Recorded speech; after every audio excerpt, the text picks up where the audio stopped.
And we're back. Carson Fox with you here, Fox on West Virginia Mountaineer Sports with my buddy Sean Saputo. Now we have the college football playoff round one in the books. We talked about it kind of previewing the entire tournament. Sean, what are some of your biggest takeaways that you feel like from this exciting weekend? Uh, Overall, I think boring weekend. To start things out, you saw that Indiana was pretty much a fraud. Uh, didn't really give Notre Dame a battle until things were already out of hand. Tennessee, what a disaster that was against Ohio State. SMU, Jennings looked like a completely different quarterback than he had throughout the entire regular season and really handed that game early to Penn State on a platter, which led to a blowout there. And the best game out of all four was Texas versus Clemson. I mean, Cade Klubnik did everything he could to give Clemson the opportunity to win that game, even cut it within seven. But that speed of Texas was just too much. And once they cut it to within seven, that big play by Texas, it's hard to beat Texas already with that defense, but when you have to score over 40 points to do so, it's almost impossible. So, altogether, I thought it was kind of a dud of an opening weekend, and I think we saw that there were some teams that should not have been there. Well, I don't think there was necessarily a dud from a perspective of excitement. I mean, fans were already thinking earlier in the week, looking at some of the like Vivid Seats, StubHub, how much was being sold at Beaver Stadium, Yeah. that they might only have 60 to 70,000. To see them still have 106,000, Texas sold out, Indiana Notre Dame was already, the highest price ticket going back whenever the matchups were announced. I think that was something that was really undersold because we hadn't experienced it before. And what I think we should see more of in the future is on campus playoff games. If NFL playoff games are going to be hosted all the way through their conference championship games at the highest ranked Yeah. seeded team, then I think we should do that at least through the first matchups for each team rather than straight going to the bowls. I mean, if we're already, going to the bowls and the Rose Bowl, Fiesta Bowl, Sugar Bowl, Cotton Bowl, and you're excluding one bowl game out of it, out of that traditional BCS rotation. I think you like next week, Arizona State should, or not next week, but you know what I mean. Yeah. Arizona State should be hosting Texas on campus. Boise State should host Penn State on campus. That's where I think like if you're got one of these top four bids, I think you should host an on-campus playoff game because Yeah. that was electric. That was so cool. Even though I thought it was hilarious, all the team except for Texas were in like the 20s, so they were freezing. And then you go to the Texas game, and girls are in dresses and guys are in t-shirt and shorts, and it's like, look at the guys on game day, and they're freezing their tails off. But do want to say I took in what you said on our last show about the reseeding, and I've given it a lot of thought. I think that conference champions, if you're in the Power Four conference, you deserve that automatic qualifying bid and you deserve the first round playoff first round bye week. I don't think Notre Dame deserves a bye. I don't think the G5 champion deserves any sort of a bye, but I do think that they can fall outside the normal realm of a top four seeding. So, what I mean by that, if Arizona State still gets a bye as the Big 12 champion, when they go to the second round, they're not the fourth seed or the third seed. They could potentially, and this year's example, they might be the seventh seed or the eighth seed, something like that. So, if all of the teams go to the playoff, who get into the playoff, and then all automatically those four ACC, Big 12, SEC, and Big 10 all get a first round bye week. They are seedless, and then the others are have their first round matchups with with seeds as they have them, and then they go to the next week. And those four conference champions may have a lower seed than the team they're playing, but they still host that playoff game because they're a conference champion. I think it's kind of tough because you fall into the situation now where, as we mentioned too, the last time we got together, if you read seed, it doesn't really matter when you have seeds five, six, seven, and eight all win because how can you reseed a team just based on performance? That's not how it works. Like it falls Right, in right. that realm if you have a 6, 8, 11, 12 win. That's how you could reseed from there.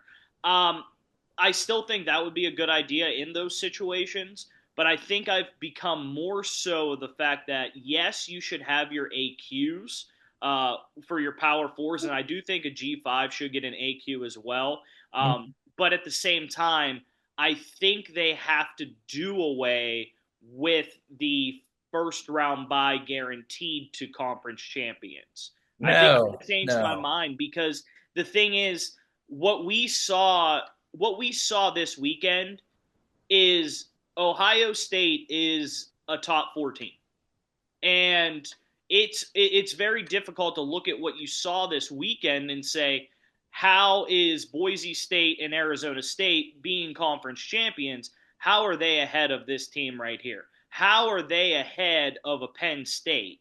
I mean, I think maybe you do away with the automatic, four buys going to the conference champions because, I mean, you're not necessarily getting the top four teams because I'm already afraid we're going to see a lot more blowouts next week because we'll get into it a little bit. But Penn State and Boise State, I think, is a mismatch. And I think Texas and Arizona State is a big mismatch as well. I think Notre Dame, they've always had their struggles against really good teams, and they get Georgia now. And I think hands down the best game is Oregon Ohio State, and it sucks Yeah, for Oregon, but yeah, there that's what happens when you have the seeding the way you have it right now.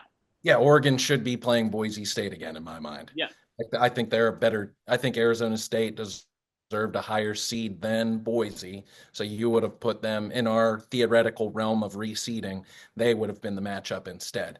Um, So why do you think, I have a theory on this, I'll pitch it to you first. Why do you think there are so many blowouts? And this wasn't just specific to this year. This is going back since the beginning of the four team playoff that we've seen that in the first round. I have a theory. I'd like to hear yours. Why do you think we see so many blowouts? I think we're starting to see that the challenges teams face during the regular season, who they're playing. Mm-hmm. Ohio State played Tennessee. Tennessee was a 10-2 football team. If you Mm-hmm. look at the non-conference, wasn't really challenging for Tennessee. Sure, they had to face a few solid teams within the SEC, but they also faced a lot of the lesser end of the SEC. Ohio State kind of the same way, but the thing is, I just think that overall body of work. You look at Indiana. Indiana didn't play anybody really in the regular season. The one team they did play in Ohio State, wasn't even close. So that was the second toughest game Indiana has played the whole season. So you get the blowout because Indiana was not prepared with their full schedule for a team like Notre Dame, other than that one game against Ohio State. It's all well and good. You're putting up 500 yards and 40 points against, the low end of Purdue and teams like that in the Big Ten, and then your really bad non conference schedule. But when you play those teams, it's totally different. Now, Tennessee, I don't know what happened to Tennessee in that game against Ohio State. They could not cover Jeremiah Smith if they even tried. The defensive line was getting completely bullied by Ohio State's offensive line the entire Mm-hmm. game. Mm-hmm. And they looked lost. They looked like they never saw a team all season to the level of Ohio State. Clemson, they had a good game plan. They were able Mm-hmm. to score 28 on Texas, Yep. but their defense shut down. They couldn't stop Texas's speed. And Clemson hasn't seen speed like Texas has all season long. And then you have the Penn State SMU matchup. Again, it was handed to Penn State early. Jennings was making so many mistakes. And if Yeah. you watch that game during warmups, you could see Jennings kind of shaking cold on the sideline. On game day, yeah. He was doing He the looked interview. he looked so uncomfortable, and it translated into the game. And SMU hasn't played in an environment like Penn State all year. So Right. there's so many different ways, but it's just I think those teams that won this week embody teams that are championship caliber teams. The teams that lost aren't there and also weren't challenged to the level that these teams that won were. No, no doubt on that note. I do think that like the cream of the crop. talent rises to the top. We're Yep. down to the final 12 teams.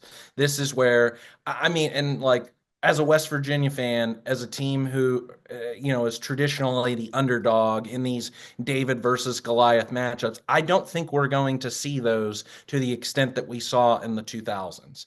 I think just with how, I know, and this was a talking point, it seemed like across all four games of how much parity there is in college football now with the transfer portal and NIL dollars.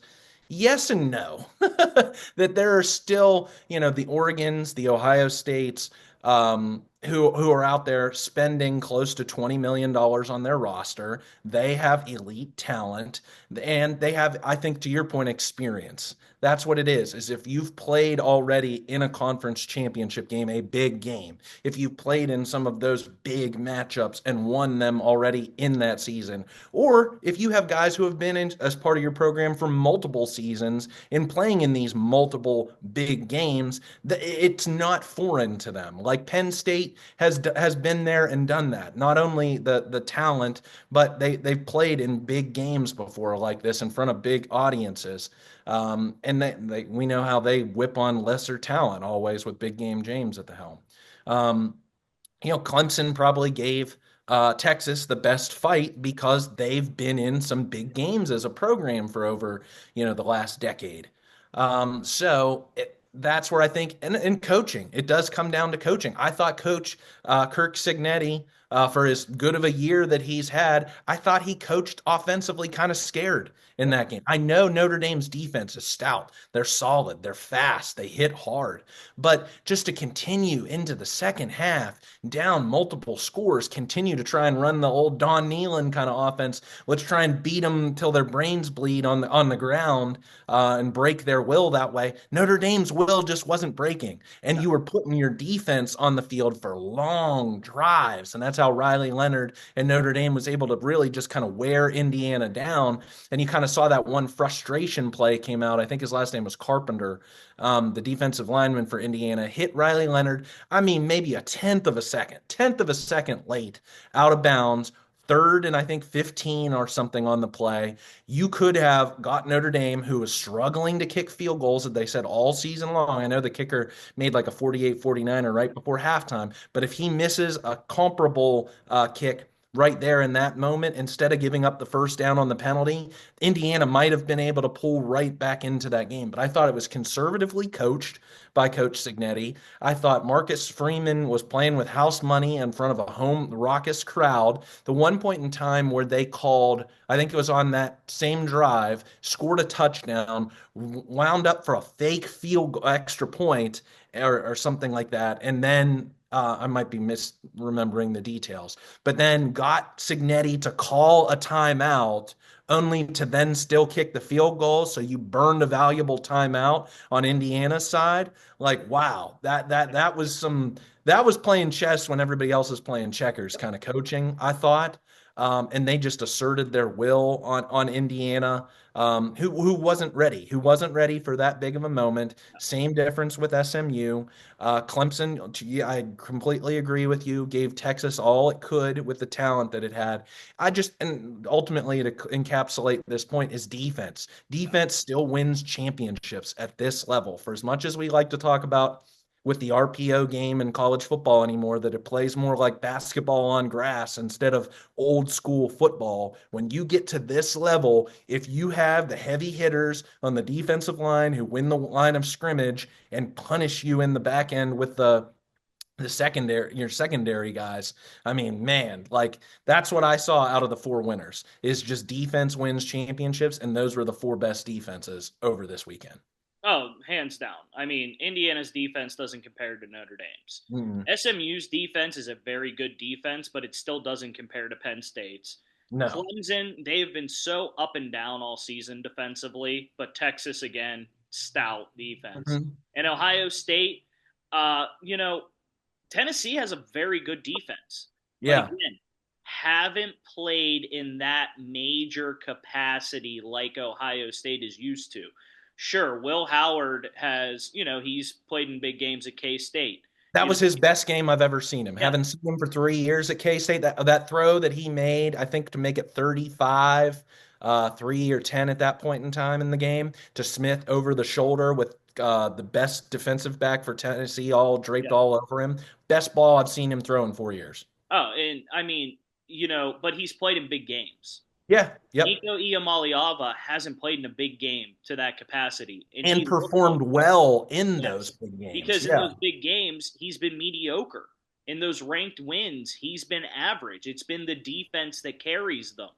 But Now, I yeah, would want him still. If I would want oh, him if sure, the some of the plays that he was making around out there with his legs picking yeah, up first downs, he was doing everything that he could for yeah. Tennessee. I just think his But wide Samson, receivers but were Samson became useless. yes, I think the big point. couldn't run. The wide receivers couldn't create any separation. I just think Ohio State, yeah, just took advantage of, and that's another thing. For as much crap as Ryan Day has gotten over these years, how many big games still has Ohio State played in? Well, And they were also that, playing pissed off after that Michigan. yeah, They yeah. Oh, looked like a team that had a serious chip on their shoulder. I mean, I would have to kind of defer to a more hardcore Ohio State fan than myself, like someone who doesn't like them. But did they overlook Michigan? I mean, for the team that you hate as much as, West Virginia hates Pitt or Alabama, Auburn, name your rivalry out there. But were they thinking, or was it just like terrible circumstances? Like I I think said, I it think was Will just Howard had a concussion from that game. I think it was just one of those things where it's rivalry week. Anything can happen on any given day Okay. in the rivalry. I mean, sure, they're 21-point favorites. Yeah, this year they had the better team, but Hmm. no one, honestly, if you bet the 21 points, I would have called you crazy because in a rivalry game to that magnitude, you don't often see a team blow another team out to that level. And I don't think they overlooked Michigan. I just think they came in not overlooking, but were more complacent than overlooked. I think they came in with a lax attitude and thought they could get up a little big early, but Uh-huh. they didn't overlook them. You don't overlook a rival in any capacity. Well, I mean, complacent, kind of six of one, half dozen of the other, I Uh, feel like. I mean, they, also Ryan Day had a terrible coach game. I mean Yeah. but also the turnovers were there too, and that's something Tennessee wasn't able to do. They weren't able to force turnovers. And just look, what I know they had to play an extra game, Yeah, but well, wait, no, they no, don't get the Penn State route. That yeah, Ohio State did kind of get screwed by not winning that game to yeah, then play for a Big Ten championship. Now they got to play Oregon again. So yeah, Penn State was the one who really made out from it. But I guess going back now we've talked about this, is I think that to what you were talking about with the format, you water down the regular season and you take conference championships off the table if you're not going to reward teams with bye weeks. yeah. Now, I think what we'll have to see in this next round is that much time off detrimental to the team that had the bye week? You talk about this. I could think like with the Indianapolis Colts with Peyton Manning back in the days, or all the Tom Brady teams that went so far deep into the season undefeated. And are they going to rest their starters for multiple weeks? I don't think it's to that extent, but I think we want to see here how much do the teams that had to play an extra game, are they hurt? Like Carson Beck didn't suffer an injury this week, but has that from the conference championship game. He's not playing. What I'm reading on Twitter is Texas is really hurt after that game yesterday. So how much does that affect them against Arizona State? And how much is their rust on some of these other teams out there? But no, I completely agree with you. I would think you kind of go chalk up into the Oregon. No. Reverse that. Penn State over Boise State looking like early favorites. Texas over Arizona State looking like early favorites. Don't know what the line is just yet on Georgia and Notre Dame. I think that game, because of Beck's injury, now You becomes a play that lot in 2 closer. seconds. But I think the bye weeks mean something. I think that you have to reward teams who win their conference championship if they're going to play a conference championship game, Mm-hmm. and especially if you're number one, like Oregon. I mean, you got to give them something, or there's no point to mattering of going undefeated in the regular season. That used to mean everything. You mean to tell me if we go to 12 teams, that's not going to mean a darn thing? Yeah. So, So the lines right now, Penn State is 10.5 point favorites on Boise State. okay. Ohio State is favored against Oregon at -2.5, and Georgia is -2.5 against Notre Dame. But I don't see a line for Texas and Arizona State just yet, and that might be because Quinn Ewers wasn't in late in that game. Arch Manning was in. So I wonder if they're trying to see what happens with Quinn Ewers and if he's going to be starting or if it's going to be Arch to kind of Yeah. baseline the spread on that one. But those are the spreads we have right now. Oh, wait, here we go. Texas is actually, I didn't find it. I didn't see it on the initial page. 13.5 on Arizona State. Woo! I think that's a lot. I think that's a lot. And especially if some of those games were, I'm telling you, at Boise State, at Arizona State to play these games. I think home field advantage in this case does make a difference Yeah. at this stage in the game. All the home teams won. So And how can, you kind of get it in a way though, because Oregon's playing Ohio State at the Rose Bowl. So Ohio State, after having the home game, they have the little bit of time because they play January 1st, but they got to mhm. travel from Ohio to California, where Oregon just has to go right down the coast. I So know, but it's a de the facto home game. on-campus feel is so different Oh yeah, from the NFL stadiums that they yeah. host, and not in the Rose Bowl's case, but that host these neutral site games. You're getting more You 50-50 crowds.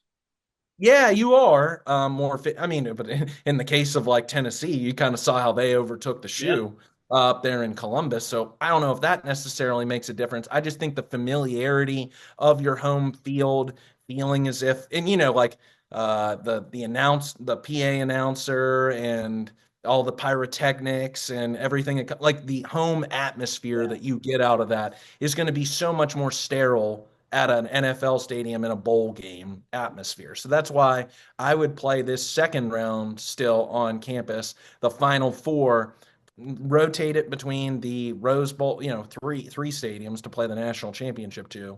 Final four play at the Cotton, the Sugar, and then the Rose Bowl, and then cycle in the Fiesta Bowl, something like that. But Yeah. I guess money talks at the end of Well, the day. they just want to get all New Year's Six games involved, and that's really what it boils down to.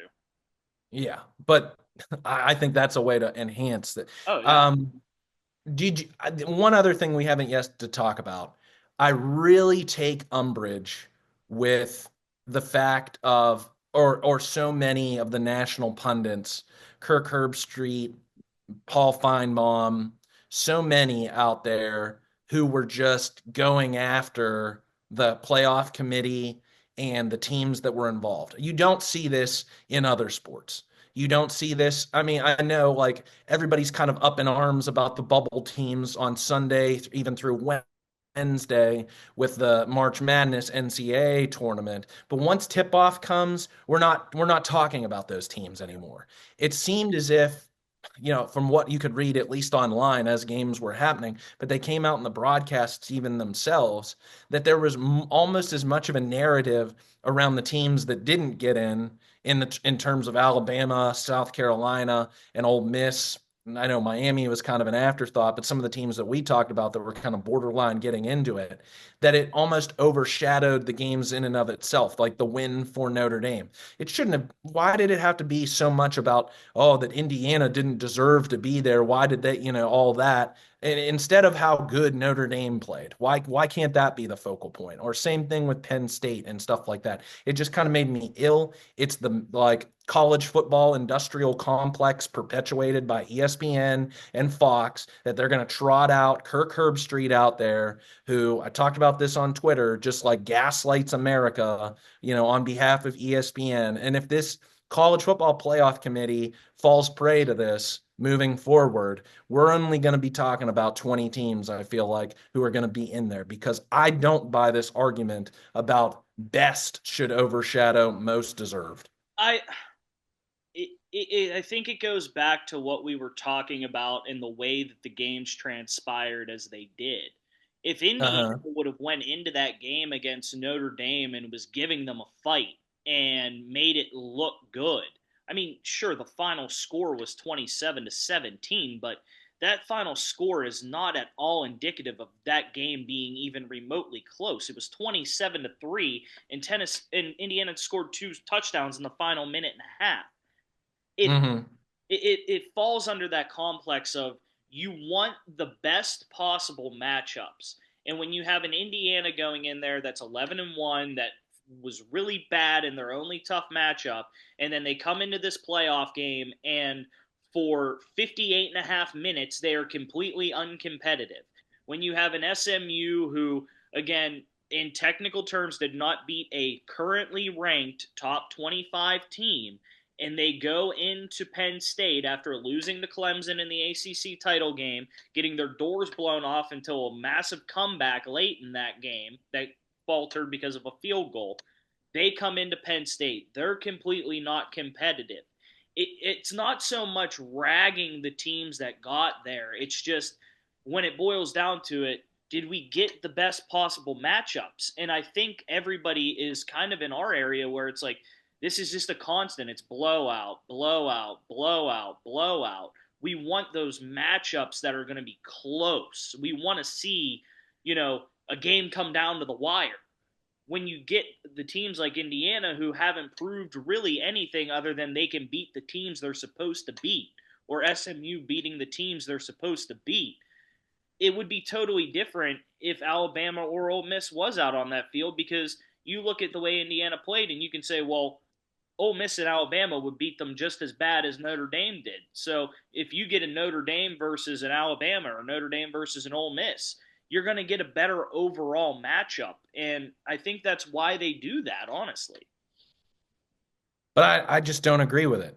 I I don't don't agree with it. think I you. think I understand your point, and that was the point like my dad gave me after listening to this show whenever we recorded it a couple of weeks ago, was saying he's like Alabama on and play him on the moon would beat Indiana by multiple scores. Yeah. And I agree, but like what are we talking about then at the end of the day if we're just going to based upon overall talent? Because that and to create the best matchups.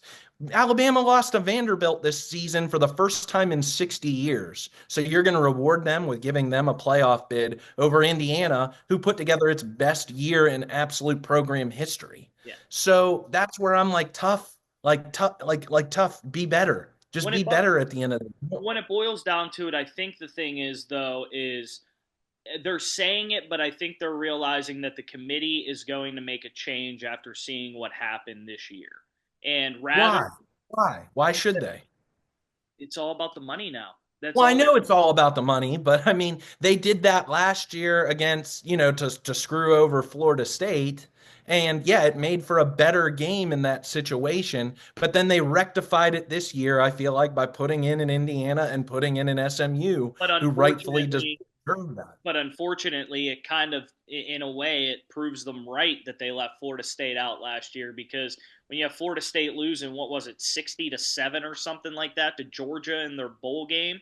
Granted, half the Their whole team team won it, opted out. Yeah. but the thing is, though, they kind of it makes them making that decision last year almost look correct with what they did this year and allowing it to change and seeing the change happen. And now they can sit there and go, well, here's the reason why we should have taken Alabama. We gave these teams the chance, but they didn't prove anything. But the positive that can come out of that, though, is now you are putting an emphasis on strength of record and strength of schedule, because now you need to prove that you're worth that bid.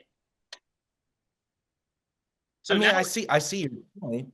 yeah. But like you already heard like Greg Byrne the day after the announcement of the teams in the playoffs saying, "Oh, we got to look at our off non-conference scheduling moving forward if all this is all we're going to care about and stuff like that." And I just don't think to move college forward as a sport. I mean, I know what I think would make better is if the conferences weren't so heavily dominated, from a number of good teams in the SEC and like the narrative surrounding the ACC and the Big 12 always being so, in the G5 being so negative. Yeah. I understand the reality of the situation. I'm not dumb. I can follow Yeah. college football. I know how good the SEC as a conference is, and the Big Ten has some heavy hitters in Ohio State, Penn State, Michigan, and now Oregon. But if that was spread out, like I think Oklahoma looks foolish in this whole Oh situation. yeah. If they would have stayed in the Big 12, they'd have run that conference. They'd have been fine, till kingdom come. And now they're going to have to, same like a team like Auburn, who is either really, really good or really, really awful. So Yep. it's like those two programs. Like if you were to come over, say, to the Big 12, or, and you could run this conference. So I think these these programs who are moving, and I know it's about the money at Yeah. the end of the day, but they're setting themselves up for a really tough stretch, I feel like, over the course of these next 5 years, because I don't think we see any sort of dramatic shift, again, in realignment until these TV deals with the Big Ten and the SEC run, Big 12 too, run their course, and the ACC teams can drop out of that deal, and then we get the new formation. I feel like of the new Division One, because that would make, I think, in a perfect world, that's what would make the most sense. Is that if you had more equal four conferences that could play in to get those automatic qualifying bids. Screwed kind of the fifth, the G5. You could take them out at that point in time. Then you kind of create more even conference, get those bids, and then there's not so much up in arms about it because you're always going to get this from the SEC. And I just feel like you're pandering to them this season Yeah. if you say, "Oh, you're right, Alabama should have been in," or "Yeah, Ole Miss would have beaten SMU." Stuff like that. I can't take it. It's annoying to me.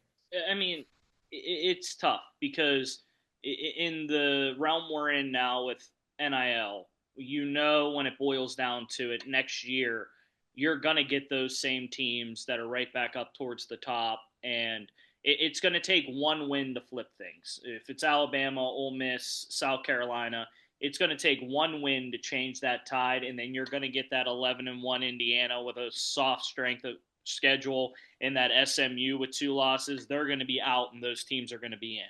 So in this NIL era, unfortunately, I think we're at the point in time where we have to get used to knowing who's going to be there in the end and who out of X number of teams have the opportunity to be in that 12 team format.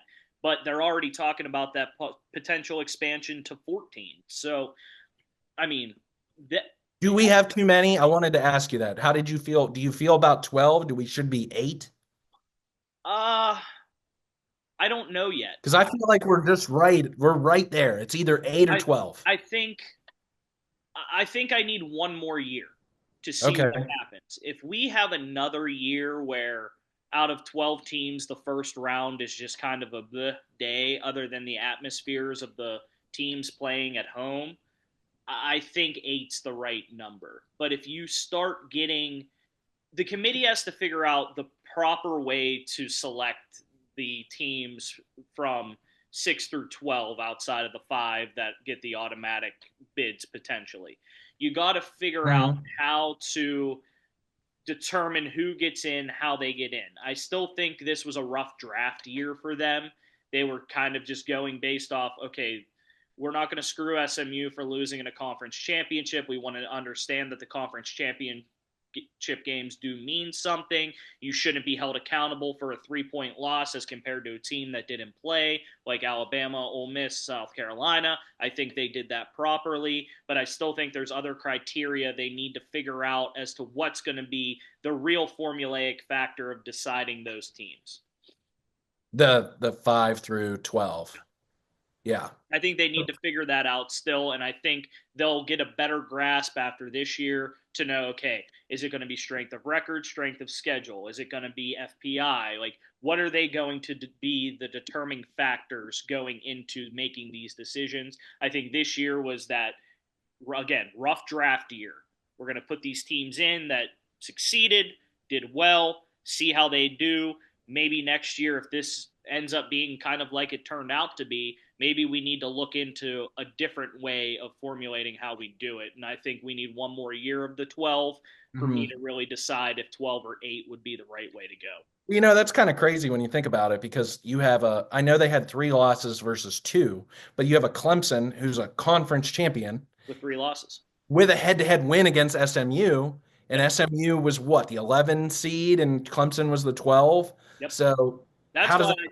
that's why I flipped it honestly because I originally had SMU 11 12 in Clemson 12 when I Yeah. first texted our friend group, but then I switched it when I tweeted it out and I put SMU or Clemson at 11 because I figured that head-to-head win should have held the margin, and plus on top of that you get a matchup like a Clemson versus a Penn State, Mhm. and then you still get an easier matchup like you get SMU and Texas, and you limit the travel.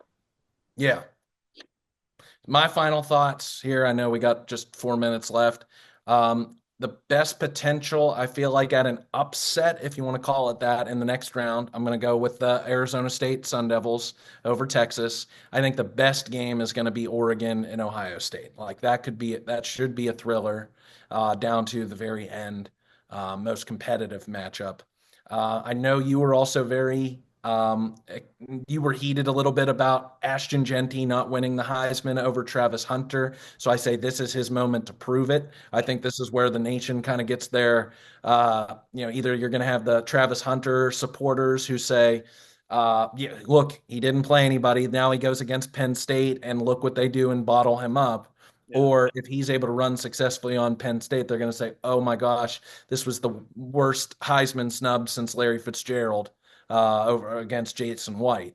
So, and then who's the last one? I'm forgetting the last You got match. Notre Notre Dame, Dame. Georgia. Notre Dame, Georgia is going to be competitive. I feel like simply because of the fact that Carson Beck's out. That I think that neutralizes everything. Otherwise, I would take Georgia by probably multiple scores just because of that defense. That will be a very, very defensive heavy game. Riley Leonard's going to have to be the difference for him. Yeah. With 2.5 minutes to go, I'll go through this quickly. I think the best game and biggest chance for an upset is Oregon Ohio State. If Ohio State comes out looking like it did against Tennessee, against Oregon, Oregon and Ohio State was an absolute thriller in the regular Mm-hmm. season. So I expect a lot of the same between those two teams. I still think Oregon's going to pull that one out. I think they're the better team, but I wouldn't be shocked if Ohio State wins. I actually like Stockton more than Beck. What I saw out of him in the SEC championship game for Georgia, I think he has a better grasp and a cooler head than Beck does with the offense. So I think they're more dynamic with Stockton as well and on the offensive end. So I like Georgia to win that game. I think it's going to be within a touchdown, but I'm with you. I think it's going to be somewhere in the ballpark of a 24-17 game, something like that. Uh, I, I'm I'm against you. I think Texas is going to rout Arizona State. I don't think that game's going to be within 2 scores. I would easily and happily take Texas minus the 13 and a half. I Cam don't Scatabo, I baby. don't think he's going to run against that Texas defense like he did against others. This is the best run defense and the fastest defense they're going to see all season. And I think Arch Manning is going to do just enough to be able to beat them. And the defense is going to be holding down Arizona State. As for Penn State, I really hope Ashton Genty can show off what he's capable of doing. But I think Penn State is one of the most dangerous teams in the country right now. So I think Penn State is going to take that one rather handedly as well.